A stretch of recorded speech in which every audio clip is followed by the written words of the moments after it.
Flair Espresso has been a household favorite for portable espresso, more affordable espresso, and manual espresso, and the Pro 2's features like its pressure gauge, its 46mm bottomless portafilter have made high quality espresso accessible to so many more people. But then Flair released this, the Flair 58, an electronically preheated manual brewer with commercial size 58mm portafilter. Many features the Pro 2 left me desiring. And I thought this would be an interesting comparison, as the Pro 2 makes incredible espresso, but is it worth upgrading to the Flair 58? Who is the 58 for? And is the Pro 2 still worth considering? Let's get into this and hopefully I can help answer some of these questions. First, let's talk about price. Flair Espresso has easily been dominating the manual espresso category in the variety of options and prices available. They have brewers that start as cheap as just over $100 US, ranging up to $530 in options all in between. It's actually a tremendous bargain. So both of these options are not considered budget friendly in comparison to other models in Flair's lineup, but rather these are their top tier units available. Let's say top tier. So let's talk about the Pro 2. It has a price tag of $309 for the black and white one like this, and then up to $329 for their chrome version. The Flair 58, on the other hand, has a price tag of $529, which is 58% more than its little brother. So what do you get for your money? Well, with the Pro you actually get a decent amount, and it starts with this travel case, which is pretty convenient and protective for taking the Pro 2 on the go. This case has been used for me often when traveling to and from the office, camping, and anywhere I can honestly just justify brewing espresso. It comes with a small functional tamper, a dosing funnel, metal drip tray, a spout for the bottomless portafilter if you want to use it, a gauge for measuring pressure while brewing, and of course the chassis and the brew chamber. Now this brew gauge is a personal favorite for me. Knowing what my pressure is at with a live visual feedback enables repeating great shots much easier. While I do enjoy the small tamper of the Flair, it can be difficult to use at times, and it should be noted that there have been some companies like Crema Coffee who have been making great accessories for the Flair Pro 2, including tampers and distributors. And so if you're interested in any of those, I'll link some of those down below. With the Flair 58, you don't get the nice travel case, something I do wish Flair included, but after using this, I've come to understand that this machine is designed less for travel and more intended as a daily espresso brewer. More on that idea later on. The 58 does also come with a small tamper, and the nice part about the 58 is that all 58mm accessories will work with this machine. It also comes with a portafilter with a wooden handle, a rubber drip tray instead of the metal one from the Pro 2, a larger chassis and group head, and what truly makes this device unique, an electronic controller for preheating this device. And this is honestly what sets this apart from many other espresso brewers. In a minute, we're gonna do a comparison of workflow on these two, but I'm working on a video to compare the Flair 58 to semi-automatic espresso machines in its price range and higher to see how it stacks up, because having electronic preheating can completely change the workflow and prep of manual espresso. If you want to see that video, be sure to subscribe so you don't miss it. Once you have the controller on, you can choose the temperature of low, medium, or high for your preferred temperature for the brew group. And personally, I've always used high, as I've never found it to be too hot, even for darker roasted coffee. But it's really nice to have the option to choose the temperature based on your liking. Once it's on, the group takes a few minutes to heat, but Flair recommends keeping the portafilter locked in and heating for 10 minutes to allow everything to get nice and hot. Get it real nice and toasty. Let's quickly talk about the build quality, and I think both are great. The Flair Pro 2 has always been a beautiful device in my opinion. Its copper trim and metal drip tray show me that they put the detail into this one. Its brew cylinder is thick and its handle is solid, and I've never been concerned about breaking this device. It uses few plastic pieces, if at all, and it's a great size for traveling. The 58 is also a beautiful device in my opinion. Its longer lever and wide base really speak to its design to be a daily driver for your espresso routines. The wood accents are a nice touch on both the handle and the portafilter, but I will say both don't feel extremely premium, but they don't feel cheap either. Right in the middle of nowhere. I will say I don't love how the 58 uses a rubber drip tray instead of the metal one that the Pro 2 opts for, and I'm assuming this is where they're cutting costs to be able to produce this machine. The electronics are a really nice feature and set this machine apart, but again, they don't feel amazing. They're okay, and they'll definitely get the job done, but they just don't scream premium while using them. Probably not a big deal, and most people probably won't care, but thought it was worth mentioning. The Brew cylinder, on the other hand, feels great. It's very thick, metal coated in rubber that I think will last a long time as long as you take care of it. And the chassis feels great too. Similar to the Pro 2, just bigger. Wow. That's a big one. Now, manual espresso is fun and flexible in its ability to brew anywhere and pressure profile shots. But one obstacle that is fairly common with manual espresso, like the Flair, is its thermal stability and necessity to preheat the brew chambers. If you skip preheating the brew chamber, the brew water will be drastically cooled when entering the brew chamber, and shots will often turn out sour and astringent.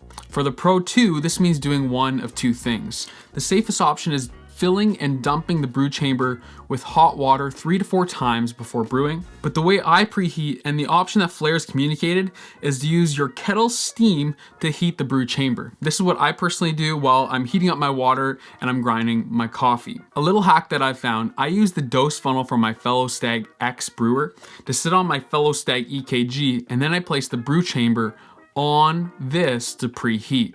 It works well, but if you do this, be sure to be safe and careful when removing the brew cylinder. I don't want anybody to get hurt. Kettles are dangerous, be safe. Now, the Flair 58 can also be preheated in a few ways. And while most people are gonna opt for the electronic heating with the push of a button, and I definitely will too, if you do opt to travel with the Flair 58 or find yourself without electricity, it does have the option to be preheated with hot water or steam as well. And get this, I found this really unique finding in that the brew group is the exact dimensions of the Fellow Stag EKG kettle lid. So it sits nicely on the kettle for easy heating. Now, I'm personally not convinced this is a coincidence, and if it isn't, kudos for Flair for incorporating this. But let me know in the comments down below if you think this is an intentional design. Okay, let's quickly walk through how each of these brewers' workflow looks so that you can get a better idea of how you would use these. Once the Pro 2 is heated up, you're going to dose 16 to 22 grams of coffee. Often I'll go with around 16 grams, but for this test, we'll use about 18 grams to match the 58. Grind your coffee slightly coarser than you would for a traditional 58mm portafilter. Tamping is simple and the funnel is nice to avoid mess. And once this is done, place the preheated shower screen on the bed of coffee, assemble the brew chamber, and place it on the chassis. And then fill it to the top with hot water. I find myself brewing lighter roasted coffee, so I normally get my water as hot as possible, just off boil. Then press and brew your coffee. The Pro 2 has a decent sized lever, so pressing isn't too difficult as long as the grind size is right. If you find yourself really having to crank this down, you've probably ground too fine. And if you find yourself going way too quickly, you probably ground too coarse. Let's talk about the Flair 58. Once the Flair 58 is up to temperature, its workflow is truly easy. Okay, that was easy. Yes, easy. And it's as close to a typical espresso machine as I've ever come to experience in a device like this. So grind your coffee as you would for any other 58mm portafilter machine. Place the Flair 58 puck screen or paper filters on the bed of coffee to help avoid coffee being suctioned back into the brew chamber. Lock the portafilter into place, fill the brew chamber with water, and then press. The 58 has an even larger lever than the Pro 2, so I've never really had to find myself straining to brew a coffee, which is nice. Now, once you pulled your shots, this is where I believe the 58 has a large advantage, and that is in its cleanup. Once you're done a shot on the Pro 2, be sure to remove any water in the brew cylinder, then knock out the coffee, and this all goes in the sink. It's not a terrible workflow, but with many pieces, it can be a bit extra to pull multiple shots in a row. Possible, but extra. Now with the Flair 58, empty the water from the group head, knock the coffee out from your portafilter, and wipe the portafilter. That's it. It's similar to what you would find with a full espresso machine, except for the fact that you have to dump that brew water from the brew cylinder. It's pretty easy. Okay, so we have our espresso, so we're gonna do a blind taste test. I'm gonna have my wife come in here, swap these around, I won't know which is which, and then we're gonna judge the taste on these. Let's do that. So let's start with this guy here.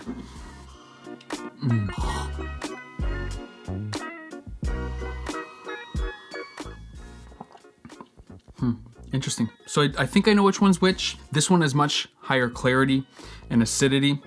This one's much more muted in acidity, more well-rounded. This one's got better body. This one's got more sweetness with less body, less mouthfeel. Good mouthfeel, just different from this one. I think this one's the 58.